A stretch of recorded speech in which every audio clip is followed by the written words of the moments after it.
Alright, the Doomsday promo campaign has officially begun. Congrats to everyone. The end times are here and Marvel's PR team is leading the charge. The first act of this chaos is already pure sci-fi madness. An insider, the same one who leaked those 100% real photos of Daredevil's black suit from season 2 and some unreleased shots from season 1, suddenly dropped a bomb. He claims he saw Steve Rogers from Doomsday dressed up in a new outfit and wielding Mjolnir. 20 minutes later, Marvel's social media SWAT team nuked his Twitter post from orbit. Then, they apparently went full Thanos on anyone who tried to repost or even look for the picture. Some people still claim they found it, and well, we may have seen something that looks suspiciously similar. Of course, we can't show it here unless we want to vanish in a puff of legal smoke, but we can tell you what it allegedly shows, which is exactly what we're about to do right after you hit that like button and drop a comment about whether you're happy that Doomsday seems to literally pick up where Endgame left off. So, about that mystery photo that only a few lucky souls have seen but the entire internet won't shut up about, it supposedly shows Chris Evans wearing an old leather coat, hair slightly longer than in Endgame, and Mjolnir hanging from his belt. His clothes look worn, definitely not the clean-cut Captain America suit from the finale. And considering the source isn't some trust me bro redditor, but a person with a proven track record of legit exclusives, including those Daredevil photos no one else had, it's hard not to take it seriously. Honestly, it's giving No Way Home deja vu. Remember how those leaked Spidey photos were denied, deleted, and called fake? While Andrew Garfield swore he'd never heard of the multiverse. People even analyzed the videos frame by frame to prove they were deepfakes. And now, since Doomsday comes from the same studio that pulled that circus, it's only logical to assume Marvel's playing the same 4D chess, leaking their own stuff through totally independent bloggers. Oh, and let's not forget, Doomsday was filmed in Bahrain, where one of the local princes apparently visited the set and got photographed holding Mjolnir and Cap's shield. Coincidence? Maybe. Could the photo be fake? Sure. But considering how many rumors have been flying around about Chris Evans' return, it's kinda hard to dismiss entirely. At the very least, that lines up with what the Russo brothers teased, that Doomsday would be more of a direct sequel to Endgame than a part of the multiverse saga. And if the photo's real, it all starts making sense. They're literally pulling Steve Rogers out of his mission to return the Infinity Stones right in the middle of his prime, muscles glistening, hammer in hand, ready for another round of cosmic nonsense. Because Marvel actually wanted to make a whole series about this. And yes, Chris Evans had already agreed to come back. According to Bo DeMeo, one of the creators behind X-Men 97, the show would have followed Steve's actions in the past and how they accidentally spawned the parallel reality where Hydra won World War II. In that twisted version, Howard Stark worked for Hydra, and the entire tone was inspired by The Man in the High Castle. You know, the one where the Nazis won, everyone's miserable, and Amazon somehow made it binge-worthy. Why Marvel never moved forward with that project is still a mystery lost to the multiverse. But here's the kicker. In 14 million possible timelines, the Russo brothers somehow brought back Robert Downey Jr., but not Chris Evans, until now. And here's where things start connecting like a conspiracy board with red string. For over 6 months, insiders of every flavor from trust me bro leakers to semi-legit journalists have been claiming that Dr. Doom has a personal vendetta against Cap, all because of what Steve did during his Infinity Stone return mission. So yeah, the puzzle pieces are clicking together a little too neatly. The beauty of this theory is that pulling Steve out mid-mission doesn't break Endgame's ending. Both Doomsday and Secret Wars would take place somewhere in between his time-hopping adventures, meaning it's not a retcon, it's a massive spin-off, one where Steve Rogers finishes saving the timeline, then heads back to Peggy and the future, already knowing exactly how things will play out. No paradoxes, no headaches, just clean Marvel time travel nonsense that, for once, actually makes sense. If this all checks out, we'll probably see the setup right at the start of the movie, and studios love using their opening scenes in first trailers and promo footage, which means those so-called leaks might just be carefully engineered bait. Marvel's pulling another Spider-Man No Way Home moment. Fake leaks, real hype, and the internet doing their marketing for free. But here's the spicy part. Back when that scrapped Captain America series was still in development, we and a bunch of other movie nerds predicted that the main villain would be Hydro-Cap, an evil version of Steve from the alternate reality. And if Marvel's dusting off pieces of that abandoned plot, then Hydro-Cap could easily show up in Doomsday.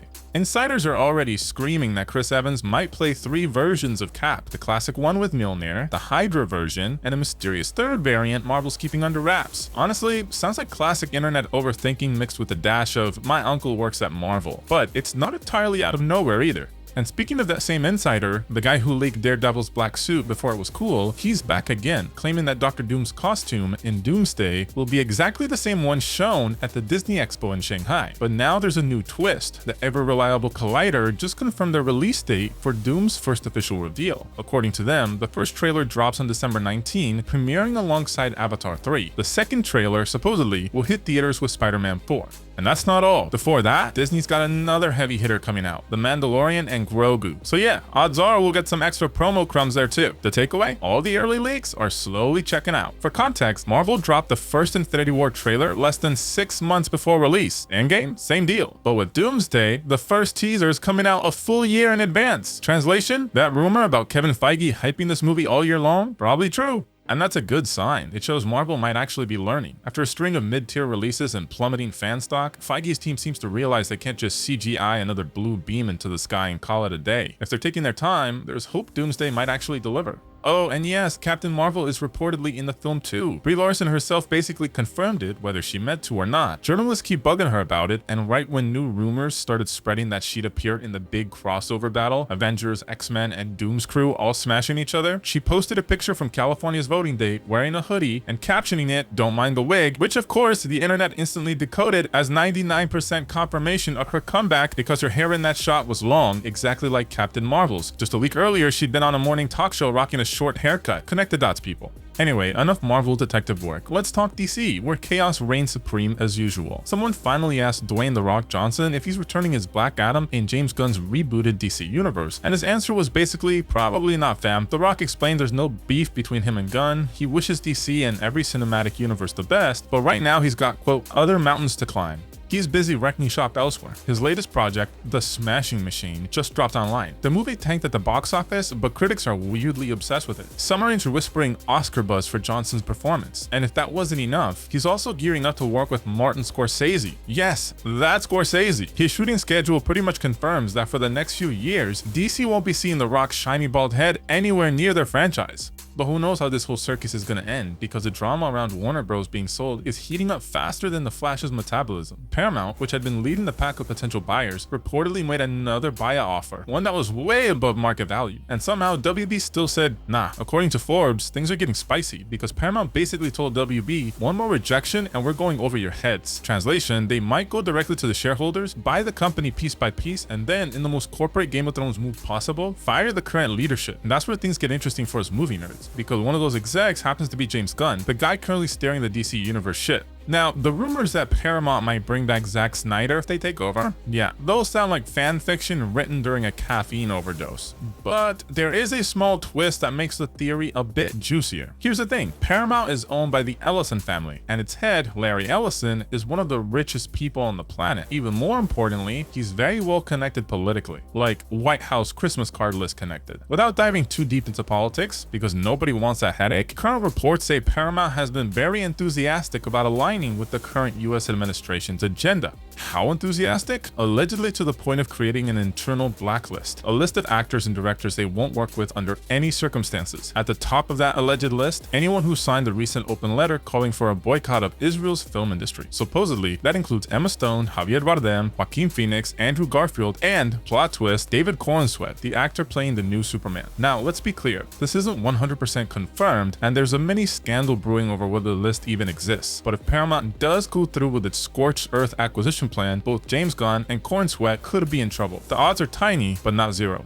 And if that happens, well, good luck figuring out what's left of DC. The whole universe could get Thanos snapped into reboot limbo again. Unless, of course, someone else swoops in, like Universal. Word is the Fast and Furious overlords have hired an army of consultants and bankers to explore their own WB buyout offer. The two studios already have history. Remember, they co-produced some Harry Potter projects. And politically, Universal's management is a lot more chill than Paramount's current blacklist energy. So yeah, the future of DC might just depend on which mega corporation decides to burn the least bridges in Hollywood. Money-wise though, yeah, things aren't looking too spicy. Universal's overlords, the Comcast bunch, aren't exactly rolling in Scrooge McDuck levels of cash either. What's really cooking here is a potential merger, not just a sale. And judging by how cocky the Warner Bros. Execs have been, casually swiping away Paramount's big money offers like Tinder left swipes, it's clear they're holding out for a bigger payday. Which means enter the heavy hitters, Netflix, Apple, Amazon, and basically anyone with a few billion lying around. Word on the street is there's a deadline, December this year, for Warner Bros. To name their price. So we're getting close to the endgame. But here's the fun part. It's totally possible that James Gunn's shiny new DC universe won't survive this corporate Hunger Games without a few creative adjustments. Remember Fox? Yeah, they had Deadpool, big hits, tons of hype, and still got Thanos snapped by Disney.